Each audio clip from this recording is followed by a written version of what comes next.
The Drachnids arrived on a Tuesday. I remember because I was eating my favorite strawberry yogurt in the school cafeteria when the sky turned purple and crystalline ships descended from the clouds. That was 3 years ago. Now, at 12 years old, I spend my days in an underground lab that used to be my mother's research facility, watching the shadows of our conquerors pass overhead through reinforced grating. My name is Futuristic Mitchell, and I'm about to tell you how I accidentally discovered the key to saving humanity. The Drachnids aren't dragons in the traditional sense, though that's what everyone calls them. They're beings of crystalline energy, taking physical form through a process that my mother says defies our current understanding of physics. They don't breathe fire. They manipulate pure energy, channeling it through their crystalline bodies to power their technology and maintain their physical forms. They're beautiful in a terrifying sort of way, like Aurora Borealis given consciousness and an attitude problem. I was testing one of Mom's old energy converters when it happened. The device was supposed to analyze different energy frequencies, something she'd been working on before the invasion. I'd modified it with parts salvaged from a broken Drachnid patrol vehicle, hoping to understand how their energy manipulation worked. The machine hummed to life, its cobbled-together display flickering with readings I barely understood. That's when I knocked over the container of quantum stabilizers, Mom's experimental project from before everything changed. The purple crystals scattered across the floor, and as they came into contact with the energy field from my converter, something extraordinary happened. The air shimmered, and for a brief moment, I saw the energy patterns around me, including a passing Drachnid guard above, fluctuate and destabilize. The guard stumbled, its crystalline form flickering like a bad hologram. For just a few seconds, it seemed to lose control of its energy manipulation abilities. It recovered quickly, but that moment changed everything. I discovered something that could disrupt their entire power structure, literally. The next few days were a blur of careful experiments and detailed notes. Mom found me surrounded by diagrams and calculations one evening, and I could see the moment she understood what I discovered. Her face showed pride, fear, and determination all at once. "Phoebe," she said, her voice barely above a whisper, "this could change everything. But it's also incredibly dangerous." She wasn't wrong. The Drachnids maintained their control through their superior energy manipulation abilities. If we could disrupt that, we might have a chance. But one wrong move, one whisper to the wrong person, and we'd disappear like so many others who dared to resist. We began working together in secret, refining my accidental discovery. Mom's background in quantum physics proved invaluable as we worked to understand exactly how the quantum stabilizers interfered with Drachnid energy patterns. We learned that the crystals, when properly energized, created a field that temporarily disrupted their ability to maintain stable energy forms. The implications were staggering. Without their energy manipulation abilities, the Drachnids couldn't power their weapons, maintain their shields, or even keep their physical forms stable for long periods. They'd be vulnerable, more vulnerable than they'd been since they first arrived on Earth. But knowing something and being able to use it are two very different things. We needed help, resources, and a way to distribute the effect over a large area. We needed the resistance, if they still existed. Mom had heard whispers of an organized opposition, operating in the shadows of our conquered world. As if fate was listening, we got our chance sooner than expected. During one of our experiments, we picked up an encrypted frequency on our modified communications equipment. After hours of careful decoding, we found our first link to the underground network that would change everything. The message was simple: hope exists in the darkest places. Stand ready. That night, as I lay in my makeshift bed in the corner of the lab, I couldn't sleep. The weight of our discovery pressed down on me like a physical thing. I was 12 years old, and I held the key to potentially freeing humanity from alien oppression. It was terrifying. It was exhilarating. It was impossible to ignore. Tomorrow, we would make contact with the resistance. Tomorrow, we would begin planning how to use our discovery. Tomorrow, we would take the first real step toward fighting back. But tonight, I watched the purple-tinged shadows dance across the ceiling of our underground haven, and I thought about how sometimes the biggest changes start with the smallest accidents, and sometimes, just sometimes, being in the wrong place at the right time can change everything. Making contact with the resistance wasn't anything like I'd imagined. There were no secret handshakes, no clandestine meetings in dark alleys. Instead, it started with a frequency, a pattern of signals that Mom and I had detected during our experiments. We spent 3 days broadcasting a coded response using our modified equipment, hoping someone would answer. On the 4th day, our answer came in the form of a maintenance worker who arrived to check our sector's power grid. The woman, who introduced herself as Lieutenant Reyes, took one look at our makeshift lab and smiled. "Dr. Mitchell," she said, nodding to my mother, "your reputation precedes you, and this must be the young physicist I've heard whispers about." I tried not to look too proud at being called a physicist, even if it wasn't exactly accurate. The resistance had been watching us, evaluating our work from afar before making contact. They'd seen the energy fluctuations from our experiments, recognized them for what they were: a potential weapon against our oppressors. The resistance headquarters turned out to be hidden in plain sight, beneath an abandoned shopping mall that the Drachnids had dismissed as worthless. As Lieutenant Reyes led us through a maze of service corridors and hidden passages, I couldn't help but marvel at the ingenuity of it all. The humans who'd once shopped here for clothes and electronics now planned revolutions surrounded by mannequins and empty display cases.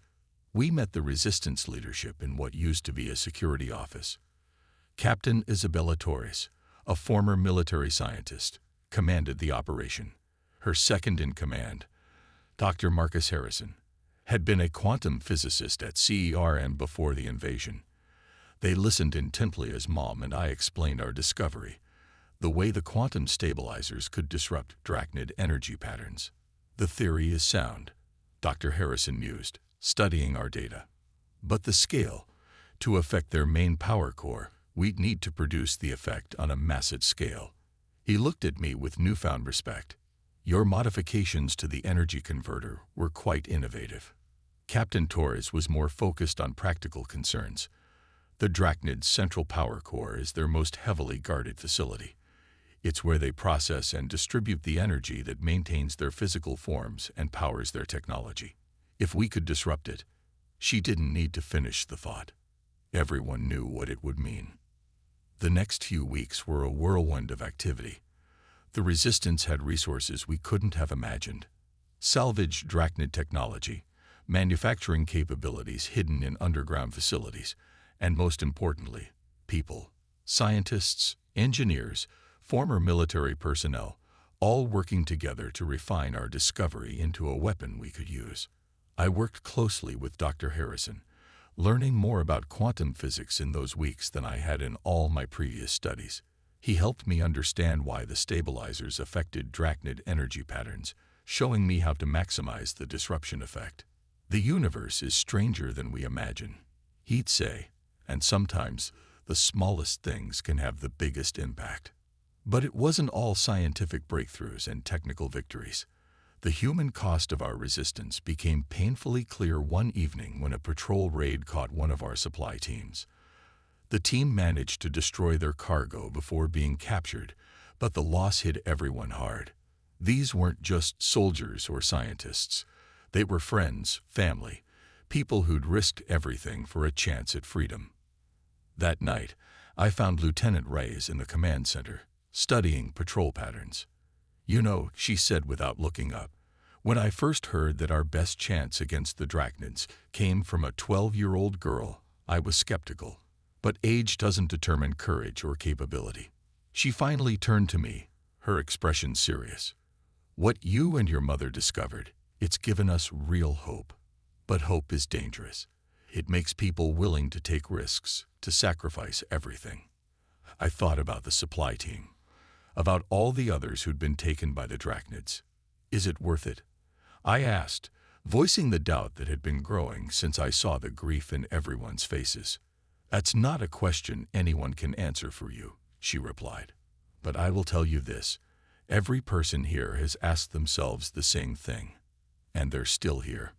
The work continued. We developed a delivery system for the quantum stabilizers, a way to disperse them through the Drachnid's own energy distribution network. The plan was ambitious, perhaps impossible, but it was the best chance we had.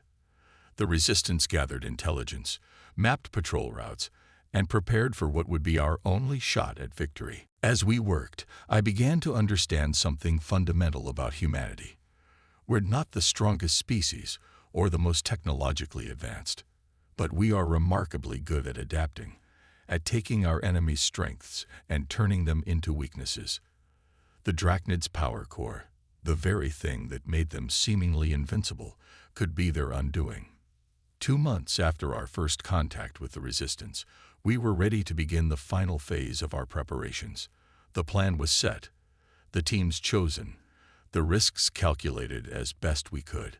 Looking around at the faces of the Resistance fighters, people who'd become like family, I realized that win or lose, we'd already achieved something remarkable. We'd found hope in the darkness, strength in our unity, and courage in the face of overwhelming odds. Tomorrow, we would begin training for the actual infiltration. Tomorrow, we would start the countdown to our one chance at freedom. But tonight, in this repurposed mall beneath the watchful eyes of our oppressors, humanity was doing what it did best, preparing to fight back against impossible odds, armed with nothing but ingenuity, determination, and the unconquerable spirit that had carried us through countless dark times before. Training for the mission was unlike anything I could have imagined. The Resistance turned a former department store's storage area into a replica of the Drachnid power core's ventilation system, complete with narrow passages and security checkpoints. While I crawled through these mock tunnels, sensors would simulate Drachnid energy detection systems. One wrong move, one spike in heart rate or body temperature, and alarms would blare. Again, Lieutenant Reyes would say each time I failed, her voice firm but encouraging, "Remember, the Drachnids sense energy patterns. Control your breathing, steady your movements. You're not just hiding from sight, you're hiding from their entire spectrum of perception." My mother watched these training sessions with a mixture of pride and terror. I caught her one evening studying the casualty reports from previous Resistance operations, her hands trembling slightly as she scrolled through the data. When she noticed me watching, she quickly switched off the display. "Mom," I said, sitting beside her, "I have to do this. You know that, right?" She pulled me into a tight hug. "I know. That's what terrifies me. You're so much like your father. He never could walk away from doing what was right, either." Dad had been taken during the first wave of Drachnid educational reform programs. We hadn't seen him since. The technical preparations were just as intense as the physical training. Dr. Harrison and I worked to miniaturize our quantum stabilizer delivery system. The original device had been the size of a microwave. We needed something I could carry through narrow ventilation shafts. "The principles of quantum mechanics are actually on our side here," Dr. Harrison explained as we worked. "We don't need a large device to create a cascading effect. Think of it like dropping a pebble in a pond. The ripples spread far beyond the point of impact." Captain Torres focused on timing and coordination. The Resistance would need to stage diversionary attacks at precise moments to draw away Drachnid security forces. Too early, and they'd have time to recover. Too late, and I'd never make it to the core. "We'll have teams hitting 3 separate substations," she explained, pointing to locations on a holographic map. "The Drachnids are creatures of pattern. They'll respond exactly as their protocols dictate. That's their weakness. They can't imagine anyone would be bold enough to strike their central core while their substations are under attack." The plan required sacrifice from everyone. Resistance cells across the city would expose themselves, launching simultaneous attacks that would certainly result in casualties. But these attacks would create the chaos we needed, forcing the Drachnids to redirect their security forces away from the central core. Lieutenant Reyes led the training for these strike teams. "Every second you keep their attention is another second we buy for the core team," she told the volunteers. Make them count. The determination in their eyes was humbling. These people were willing to risk everything on a plan centered around a 12-year-old girl's discovery. As the day of the operation drew closer, we faced an unexpected challenge. The quantum stabilizers needed to be energized at precisely the right frequency to affect the Drachnid's power core. Too weak, and the effect wouldn't cascade through their network.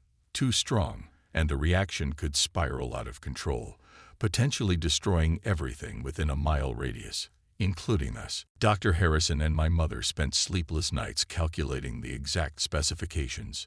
The margin for error is microscopic, Mom explained, her eyes red from lack of sleep. We're trying to disrupt their energy patterns, not create a quantum bomb. The final piece came together 3 days before the scheduled operation. One of our deep cover agents, working as a maintenance drone in the Drachnid core facility, managed to smuggle out the exact resonance frequencies of their power distribution network. The data cost him his life. He was caught immediately after the transmission, but it gave us what we needed to calibrate our device perfectly. That night, as the Resistance held a quiet memorial for our fallen agent, I finally understood the true weight of what we were doing. This wasn't just about clever science or daring plans. Real people were dying, sacrificing themselves for a chance at freedom. Their courage demanded that we succeed. The evening before the operation, Captain Torres gathered everyone for a final briefing. The mood was solemn but determined. She explained each phase of the plan one last time, emphasizing the importance of precise timing and coordination. Tomorrow, we take back our world, she concluded, not with overwhelming force or superior technology, but with human ingenuity and courage. Every person in this room has a crucial role to play. Together, we will show these invaders that humanity will never accept chains, no matter how technologically advanced those chains may be.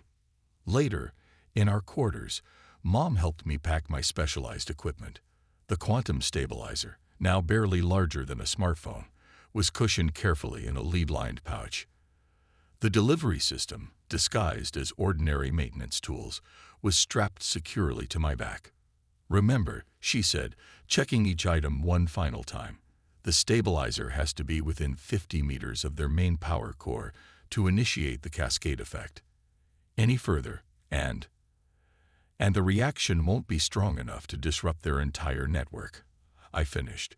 We've been over this countless times, but repetition was comforting. It made the impossible task ahead feel more manageable, more real. As I lay in bed that night, unable to sleep, I thought about all the people who had brought us to this point. The scientists who'd helped refine our discovery. The fighters who'd protect our operation. The spies who'd given their lives for crucial information. Tomorrow, their sacrifices would either pave the way for humanity's liberation or... I pushed that thought aside. Failure wasn't an option. Tomorrow, we would prove that even the most powerful empire could be brought down by determined humans armed with the right knowledge and the courage to use it. The Resistance's motto, painted on the wall of our command center, seemed especially poignant now. In the darkest night, hope burns brightest. Tomorrow, we would turn that hope into action, and the Drachnids would learn that they should have been more careful about who they decided to conquer. The morning of the operation dawned purple, as all mornings had since the Drachnids arrived. I stood with Lieutenant Reyes at our forward observation post, watching the crystalline spires of the central power core shimmer in the early light. In less than an hour, those spires would either be our victory monument or my tomb.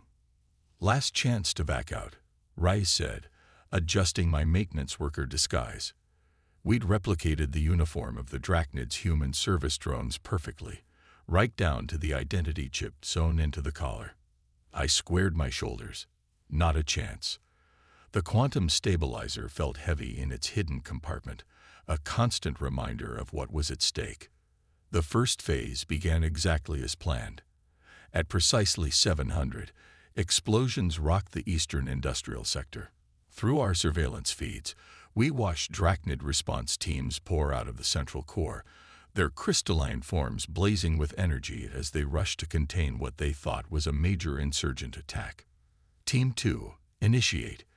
Captain Torres's voice crackled through our secure comms. Seconds later, the Western Commercial District erupted in chaos. More Drachnid forces deployed, exactly as predicted. Their rigid protocols were working against them. I moved into position, joining a group of actual maintenance workers heading into the core for their morning shift. Lieutenant Reyes had spent weeks studying their patterns, when they changed shifts, how they moved, even how they held their tools. Every detail had to be perfect. The entrance checkpoint was the first major hurdle. I kept my eyes down as the Drachnid guard scanned each worker's identity chip. My heart nearly stopped when he paused at my scan, his crystalline form pulsing slightly. Designation. His voice resonated with that strange harmonic quality all Drachnids had. Maintenance drone 2-4-7-9. I responded, just as practiced. Assigned to lower-level ventilation systems. The guard's form flickered briefly, their equivalent of a nod, and waved me through. Inside, the core was even more impressive than our holographic models had suggested. Massive energy conduits pulsed with power, feeding the Drachnid's entire operation in our region. The air itself seemed to hum with potential. I followed the other workers down to the lower levels, then broke away at a maintenance junction. According to our intelligence, this section was largely automated. I had maybe 15 minutes before anyone would notice something was wrong. Phase 3 initiated. Torres's voice came through my hidden earpiece. The southern residential sector would be erupting in chaos now, drawing away the last major security forces. The ventilation shaft was exactly where our blueprints showed it would be. I removed the access panel and slipped inside, replacing it behind me. The shaft was narrow, even for my small frame, and pulsed with energy from the nearby conduits. The quantum stabilizer in my pack grew warm, reacting to the intense energy fields. 5 minutes to reach the central chamber, Dr. Harrison's voice reminded me. The energy density will increase exponentially as you get closer. Remember your breathing exercises. I began crawling through the shaft, counting junctions. The energy fields grew stronger with each meter, making my skin tingle and my teeth ache. The Drachnid's power core was feeding massive amounts of energy through these conduits, maintaining their physical forms and powering their technology across the entire region. 3 junctions in, I hit my first real problem. A maintenance drone was conducting unexpected repairs in a connecting shaft, blocking my planned route. I froze, hardly daring to breathe. Alternate route required. I whispered into my comm. North junction blocked. Rerouting. Dr. Harrison responded. Take the next left. It's longer but should get you there. The detour cost precious minutes. I could hear the increased activity through the shaft walls. The diversionary attacks wouldn't keep their forces occupied forever. Finally, I reached the central chamber's ventilation outlet. The sight below me stole my breath. The Drachnid's main power core pulsed like a miniature sun, suspended in a massive crystalline chamber. Energy coursed between floating crystals, creating patterns that hurt my eyes to look at. This was the heart of their power, the source of their control over our world. In position, I whispered, carefully removing the quantum stabilizer from its protective case. Ready to initiate. Wait, Captain Torres's voice cut in. Security teams are returning faster than expected. We need to. Her voice cut off in a burst of static. Through the ventilation grating, I saw Drachnid guards rushing into the chamber below. They were speaking rapidly in their own language, their forms pulsing with agitation. They knew. Somehow, they'd realized what we were planning. I had seconds to act before they found me. The quantum stabilizer wasn't fully charged. It needed another 30 seconds according to the readouts. But 30 seconds was about 29 more than I had. Mom, I whispered into my comm, knowing she could hear me in the Resistance Command Center. I love you. Then I did something that wasn't in any of our carefully laid plans. I overloaded the stabilizer's power cell and dropped it directly into the core. The world exploded in light. The overloaded quantum stabilizer hit the core, and everything seemed to stop for a fraction of a second. Then the cascade effect began, more powerful than anything we'd simulated. The core's energy patterns destabilized, sending waves of quantum disruption through every connected system. I was thrown backward in the ventilation shaft as the energy wave hit. The Drachnid guards below screamed. A sound like breaking crystal multiplied 1,000-fold. Their forms flickered, shifted, and began to lose cohesion as their connection to the core was severed. "It's working." Dr. Harrison's voice crackled through my comm, barely audible over the chaos. "The disruption is spreading through their entire network. But the reaction, it's too strong. You need to get out now." I started crawling backward through the shaft as fast as I could. The metal around me groaned and buckled as energy waves pulsed through the facility. The very air seemed to be tearing apart at the quantum level. Through gaps in the ventilation system, I could see drachnids throughout the facility losing their physical forms. Without the core's stabilizing influence, they couldn't maintain their crystalline bodies. Some managed to activate emergency protocols, their forms shrinking down to minimal power requirements. Others simply dissolved into clouds of sparkling energy that dissipated into the air. "All teams, initiate evacuation protocols," Captain Torres ordered through the general channel. "The reaction is spreading faster than predicted. Get your people out." I finally reached the maintenance junction where my journey had begun. The panel was stuck, warped by the energy waves. I kicked it as hard as I could, once, twice, 3 times before it finally gave way. I tumbled out into a corridor that looked nothing like the one I'd left. The Drachnid's beautiful crystalline architecture was crumbling. Without the energy field to maintain it, their technology was literally falling apart. Emergency lights cast wild shadows as systems failed and backup powers struggled to activate. "Head for the south exit," Lieutenant Reyes directed through my comm. "We have a team waiting to extract you." I ran through the disintegrating facility, dodging falling debris and the occasional dissolving drachnid. The few guards still maintaining physical form were too busy trying to save themselves to notice one small human running past. I was almost to the exit when I heard it, a sound like 1,000 wind chimes shattering at once. The central core was collapsing. The chain reaction had grown beyond even our worst-case scenarios. "Move!" Reyes screamed in my ear. "The whole facility is going to." The explosion picked me up and threw me through the exit doors. Strong hands grabbed me, resistance fighters in protective gear, and pulled me onto a waiting transport. As we sped away, I watched the Drachnid power core implode, taking their central command structure with it. "Report," Captain Torres demanded over the comm. "All teams, report status." Reports flooded in from across the city. The disruption had spread through every connected system, just as we planned. But the effect was far more thorough than we'd anticipated. The Drachnids weren't just disabled. Their entire infrastructure was disintegrating. We learned later that the same scene was playing out across every Drachnid-controlled region. They'd linked all their power cores into a single network for efficiency. That network had become their downfall, carrying the quantum disruption to every Drachnid facility on Earth. The next few days were chaos of a different kind.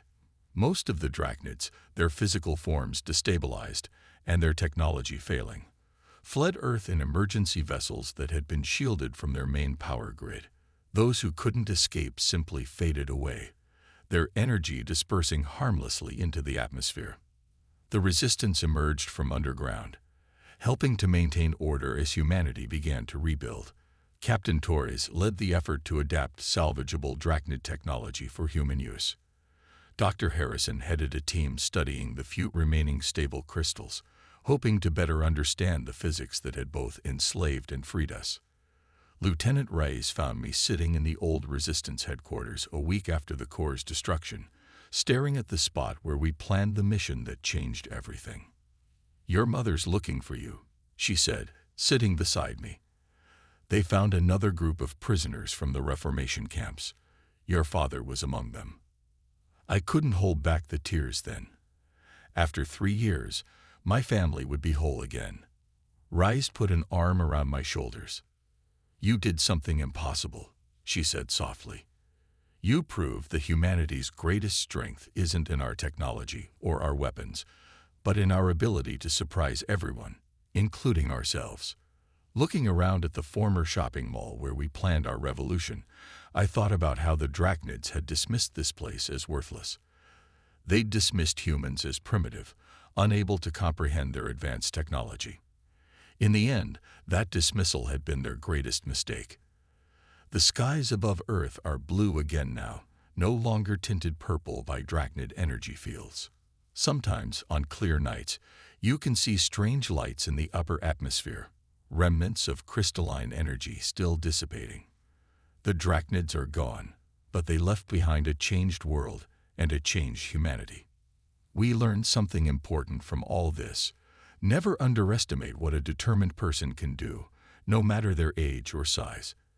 And maybe, just maybe, the next time some advanced alien race thinks about invading Earth, they'll remember the story of how their predecessors were defeated not by armies or weapons, but by a 12-year-old girl with a gift for quantum physics and the courage to use it. As for me, I'm back in school now, but things are different. My teachers get nervous when I show too much interest in physics experiments. Mom says that's probably for the best. After all, you never know when you might accidentally discover something that changes the world. The Resistance Memorial stands where the Drachnid Power Core once towered. It's a simple crystal structure powered by reformed Drachnid technology. At its base is an inscription that makes me smile every time I read it. "To those who dared to fight back, and to the child who proved that the smallest spark can ignite the biggest changes. May we never forget that hope comes in all sizes."